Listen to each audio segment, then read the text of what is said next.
to one of my many warm-up 15-minute videos. I'm Jocelyn, and this is my lovely assistant, Miraz. Today I'm going to take you guys through a nice stretch and mobility warm-up if you have low back pain. Even if you don't have low back pain, you can benefit from this, just from some hip mobility, some thoracic rotations, and just kind of a good way to welcome yourself to the day and welcome your body to some movement for the morning. So let's get started, Marazi. I always like to start on my back. Why not? You just hit me in the face with your toe. Sit down. Sit. Or go to your bed. So I'm going to hug my knees into my chest. I'm going to gently rock side to side, maybe alternating which direction I'm glancing over my shoulder. And then I'm going to drop my knees to the floor, arms out to the sides, windshield wiper the knees side to side.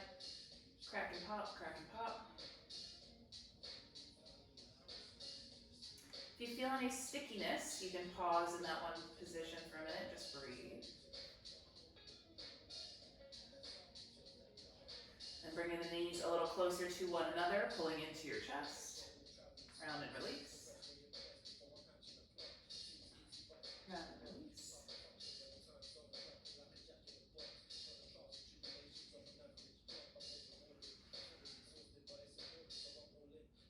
Okay, I'm going to roll over onto my right side. I'm going to stack my knees, stack my wrists. Generally, I have a yoga block under my head, so if you have a yoga block, you can use that. Slam. Okay.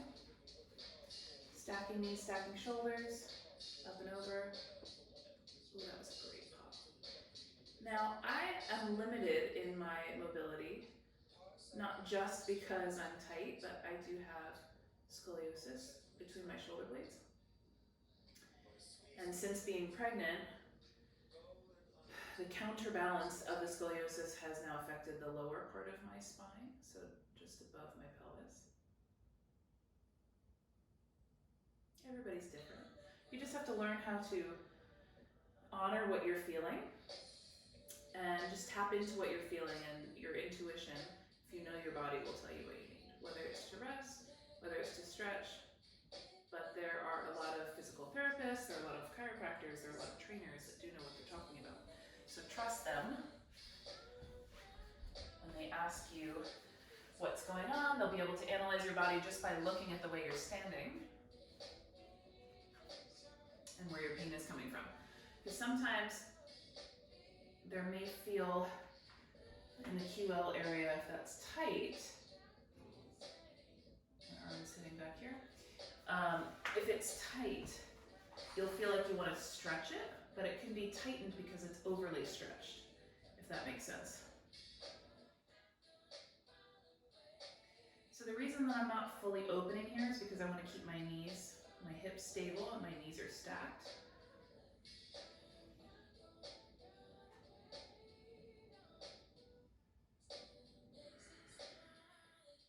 One more like this.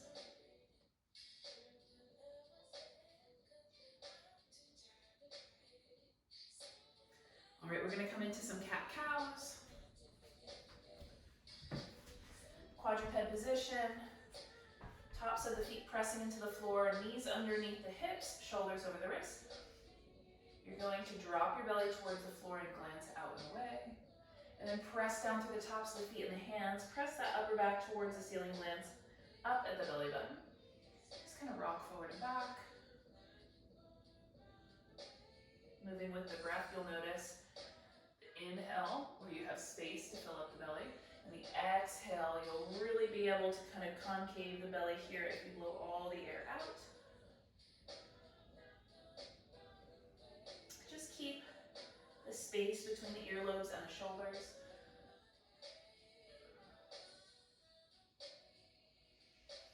So now just as we did that side lying position, this is that thoracic rotation.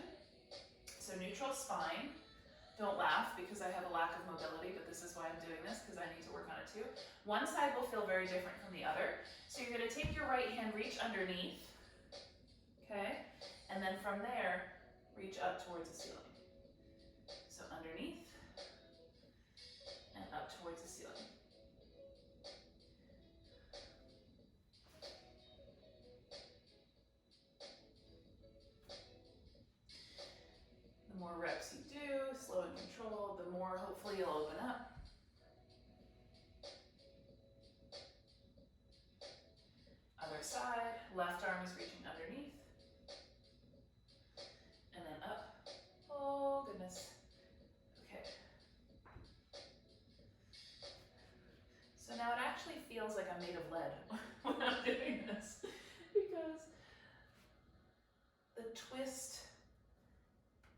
of my spine, I think is,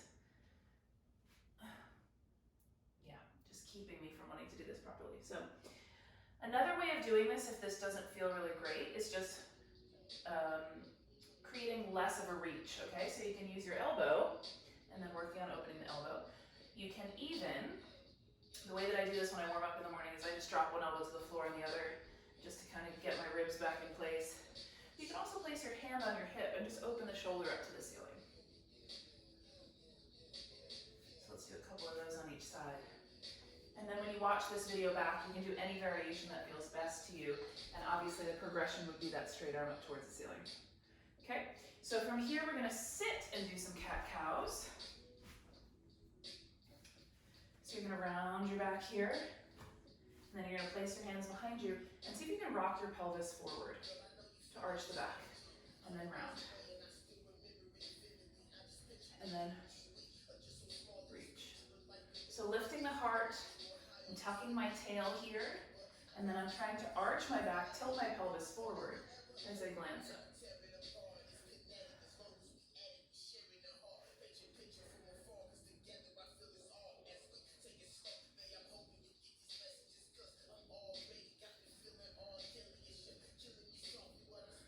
So the common misconception, which was a misconception of mine as well, is that if you have an overly arched back, just stay away from arching forever. Okay, so I've been very mindful of when I'm sitting at my chair, I tend to tip forward and my ribs tend to open. So I've been slightly tucking my pelvis and growing taller, but in doing that, I've actually flattened my back out. So I need to reinforce the curve in my lower back, okay? And that slight cobra in my thoracic spine, as well as making sure my ears are stacked over my shoulders and my chin isn't jutting forward. So this is what starts to happen as we sit down, right? So it's taking the arch out of the back, it's taking the arch out of the back by rounding forward, and then the chin, the head is not in the correct position, right? There's a collapsing in the chest. So just being mindful of that, always lifting up. When you're arching and dumping into your back and compressing, that's when there's the issue. But if you have the natural curve and you're lifting up, that is what we want. Okay, the last one that we're doing is called 90-90. So you're gonna sit in this figure four position, fourth position as a dancer, extending the arms. And now here, we use this on the reformer for mermaid. This is a seated position on the carriage. Pressing that back hip down. So you're leaning into this side and this hip is lifting up and your tailbone is tucked under. So you want to pick yourself up on top of your hips and press down through the side. Now I still have space under here because there's some stuff that I need to work on, right? This is life. But you want to be mindful of that, okay? So the arms are extended. Now I'm going to pass through the middle and go to the other side. And then same thing, when you meet there, really ground through that hip. Make sure that the tailbone, the tail isn't tucked underneath and there's no collapsing in the chest. Okay, it's helpful to do this without shoes on, just to kind of have the freedom to move about, okay? You'll notice that there may be some cramping, some tightness, but that just means that you need to work on it. Actually traveling side to side. One more time.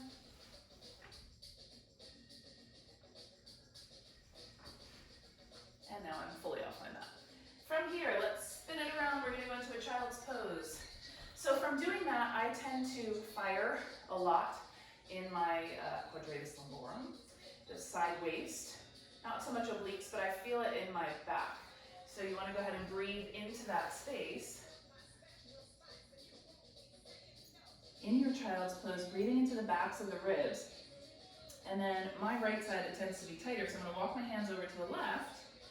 I'm gonna press into my right hip just a little more. Yes, I'll get that stretch through my lat, but I also, if I tap into it with my brain, not only am I pressing my hip in this direction, I'm pressing it back in a way, which will then open up this. And the more deeply you can breathe, the better. Walking back through center, going to the other side. So hands to the right, hips to the left. So not only are the hips pressing to the left, that cheek is also pressing down towards the heel.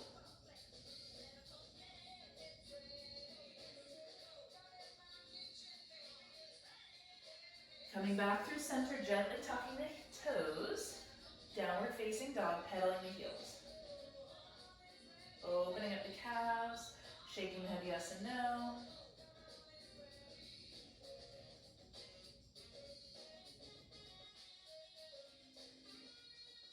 Then I'm going to drop down to my knees, just for some shoulder mobility. If this is a complete warm-up for you, making that full circle, full range of motion with the arm. Again, proper posture as you're doing so. Switch. One side will feel completely different from the other. If you are like me, it's very hard to be symmetrical, but that's what you want to go for. One side is always stronger than the other. We have a dominant side, right? We write with one hand, we throw with one hand, we sit into one hip when we're standing. So mobility and having that awareness of your body is helping to rebalance, realign, work on the structure of your body, creating that support system, the mind-body connection as to what needs to activate, what needs to open up, what needs to fire in order to get the maximum amount of power and recruitment when you're working out. So, thanks for joining me. Come back for some more. Hit that subscribe button wherever it may be, and I'll keep bringing the goods. Have a good day.